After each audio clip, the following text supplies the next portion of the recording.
எல்லா தமிழ் மக்களுக்கும் என்னுடைய வணக்கம். இன்னைக்கு நம்ம கேரளா மலபார் ஸ்பெஷல் அவல் மில்க் எப்படி செய்யலாம் தான் பார்க்க போகிறது. ரொம்ப சில்லா இருக்கிற கூலா இருக்கிற இந்த அவல் மில்க் சாப்பிடும்போது தண்ணி தாகவும் போயிடும், அதே மாதிரி பசியும் போயிடும். எப்படி பண்ணலான்னு பார்த்துட்டு வரலாம். 6 பேருக்கு குடிக்கிறதுக்கான அளவுக்கு தான் இன்னைக்கு நம்ம அவல் மில்க் செய்ய போகிறது. நீங்க எடுக்கிற கிளாஸோட அளவுக்கு தகுந்த மாதிரி பால் எடுத்துக்கோங்க. நான் இப்போ 1 லிட்டர் அளவுக்கு பால் கொதிக்க விட்டு ஆற விட்டு ஃப்ரிட்ஜுக்குள்ள வச்சு நல்லா சில் பண்ணி எடுத்து வச்சிருக்கு. பால் நல்ல கூலா இருக்கு. உங்களுக்கு எவ்வளோ இனிப்பு வேணுமோ அதுக்கு தகுந்த மாதிரி சர்க்கரை போட்டு நல்லா கலக்கி எடுத்து வச்சுக்கோங்க. பாலுக்கு அப்புறம் நமக்கு தேவைப்படுறது அவல். இந்த மாதிரி வறுத்த அவல் நமக்கு இங்கே வாங்குறது கிடைக்கும் பேக்கெட்ல. இதுக்கு இங்கே பொரியவல் அப்படின்னு சொல்லுவேன். இது வறுத்த அவல் தான். இந்த அவல் வந்துட்டு நல்ல கிறிஸ்பியா இருக்கும், அதே மாதிரி நல்ல கிரெஞ்சியா இருக்கும். இது எல்லா இடமும் கிடைக்கணும்ட்டு இல்லை. உங்களோட ஏரியாவில் இந்த மாதிரி அவல் கிடைக்கல அப்படின்னா இதே மாதிரி ப்ரௌன் கலரா இருக்கிற அவல் எடுத்துக்கோங்க. நல்லா வறுத்து எடுத்துக்கோங்க. நல்லா கிறிஸ்பி ஆகிற வரைக்கும் வறுத்து ஆற விட்டதுக்கு அப்புறம் எடுத்துக்கலாம். அடுத்தது இனிப்பா இருக்கிற பழம், சின்ன பழம் நல்ல இனிப்பா இருக்கிறது பார்த்து எடுத்துக்கோங்க. கூடவே 1/2 கப் அளவுக்கு வேர்க்கடலை, அவுத்து போனது ஒன்று எடுக்கக்கூடாது. நல்லா கிரெஞ்சியா இருக்கிற ஃப்ரெஷ்ஷா இருக்கிற கடலை தோல் எடுத்ததுக்கு அப்புறம் இதே மாதிரி 2 ஸ்பிளிட் பண்ணி எடுத்து வச்சிருக்கு. சாதாரணமா இருக்கிற ஒரு அவல் மில்க் ரெடி பண்றதுக்கு இவ்வளோ போதும். ஆனா நான் இது கூட கொஞ்சம் வேனிலா ஐஸ்கிரீம், அதே மாதிரி கொஞ்சம் ஸ்ட்ராபெரி சிரப் கூட ஆட் பண்றேன். இங்கே ஷாப்பில் எல்லாம் விதவிதமா அவல் மில்க் வாங்குறது கிடைக்கும். அதுல சேர்க்கிற இன்கிரீடியன்ஸுக்கு தகுந்த மாதிரி அதோட விலையும் வித்தியாசமா இருக்கும்.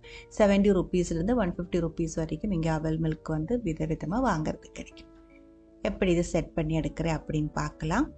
முதல்ல பழம் வந்துட்டு நல்லா மேஷ் பண்ணி எடுக்கணும். நம்ம ஒரு கிளாஸுக்கு 2 பழம் இல்லை ஒரு 1.5 பழம், பழத்தோட சைஸுக்கு தகுந்த மாதிரி உங்களோட டேஸ்ட்டுக்கு தகுந்த மாதிரி நீங்க எடுத்துக்கலாம். நல்லா மேஷ் பண்ணிக்கோங்க. மிக்சிக்குள்ள போட்டு அரைக்க கூடாது. ஃபோர்க்கு வச்சு இதே மாதிரி நல்லா மேஷ் பண்ணி எடுத்துக்கோங்க. ரொம்ப தண்ணி மாதிரி ஆகி போகாம இதுல சின்ன சின்ன பீசஸ் இருக்கணும். அதுக்கு தகுந்த மாதிரி இதே மாதிரி மேஷ் பண்ணி எடுத்து வச்சுக்கோங்க. நம்ம இதுல பால் ஊத்துறதுனால பழுக்காத்த புளிப்பா இருக்கிற பழம் சேர்க்க கூடாது, இனிப்பா இருக்கிற பழம் தான் சேர்க்கணும். 4 கிளாஸ்ல முதல்ல நம்ம செட் பண்ணி எடுத்துக்கலாம். கிளாஸ்ல முதல்ல நம்ம சேர்க்கிறது 1 டீஸ்பூன் அளவுக்கு ஸ்ட்ராபெரி சிரப். நீங்க ஸ்ட்ராபெரி சிரப் ஐஸ்கிரீம் யூஸ் பண்ணல, நார்மலா தான் செய்யறேன் அப்படின்னா சிரப் இந்த மாதிரி ஊத்த வேண்டியதில்லை. இந்த ஸ்டெப் ஸ்கிப் பண்ணதுக்கு அப்புறம் மிச்செல்லாம் அப்படியே ஃபாலோ பண்ணிக்கோங்க. அதுக்குள்ள 1 டீஸ்பூன் அளவுக்கு வேர்க்கடலை சேர்த்துக்கலாம். வேர்க்கடலை நல்ல கிரெஞ்சியா இருக்கணும், அப்போதான் நம்ம சாப்பிடும்போது நல்ல டேஸ்டா இருக்கும். அதுக்கு மேல 2 to 3 டேபிள் ஸ்பூன் அளவுக்கு மேஷ் பண்ணி எடுத்திருக்கிற பழம் சேர்த்திருக்கு. அதுக்கு மேல மறுபடியும் 1 டீஸ்பூன் அளவுக்கு வேர்க்கடலை சேர்த்திருக்கு. அதுக்கு மேல கிளாஸோட முக்காவாசி அளவுக்கு பொரியவல் சேர்த்திருக்கு. முக்காவாசி சேர்த்தா போதும். அதுக்கு மேல நம்ம ஐஸ்கிரீம் வைக்க வேண்டியதுதான். நீங்க ஐஸ்கிரீம் வைக்கல அப்படின்னா மேல வரைக்கும் அவல் போட்டுக்கலாம். அதுக்கு மேல மறுபடியும் வேர்க்கடலை சேர்த்திருக்கு.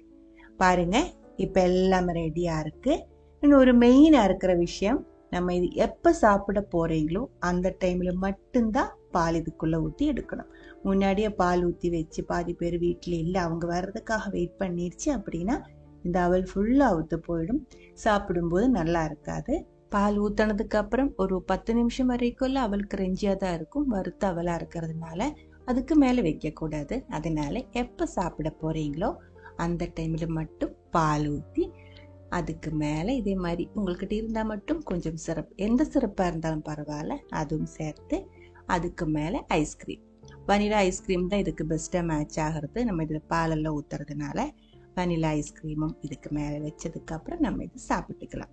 இது எப்படி சாப்பிடணும் கூட நான் சொல்றேன்.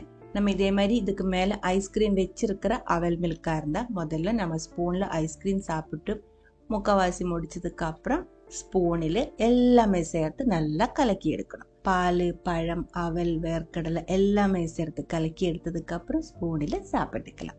சில பேர் இதுல ட்ரை ஃப்ரூட்ஸ், அதே மாதிரி ட்ரை நட்ஸ், ஃப்ரெஷ் ஃப்ரூட்ஸ் எல்லாம் கட் பண்ணி சேர்த்துக்கலாம். அதெல்லாம் உங்களோட இஷ்டம். ட்ரை பண்ணி பாருங்க. அதுக்கப்புறம் உங்களோட கமெண்ட்ஸ் எல்லாம் சொல்லிடுங்க. இந்த சமையல் பிடிக்கிற ஃப்ரெண்ட்ஸுக்கு ஷேர் பண்ணி விட்டுக்கோங்க. அடுத்த ஒரு வீடியோவில் நம்ம உடனே பார்க்கலாம். அது வரைக்கும் வணக்கம்.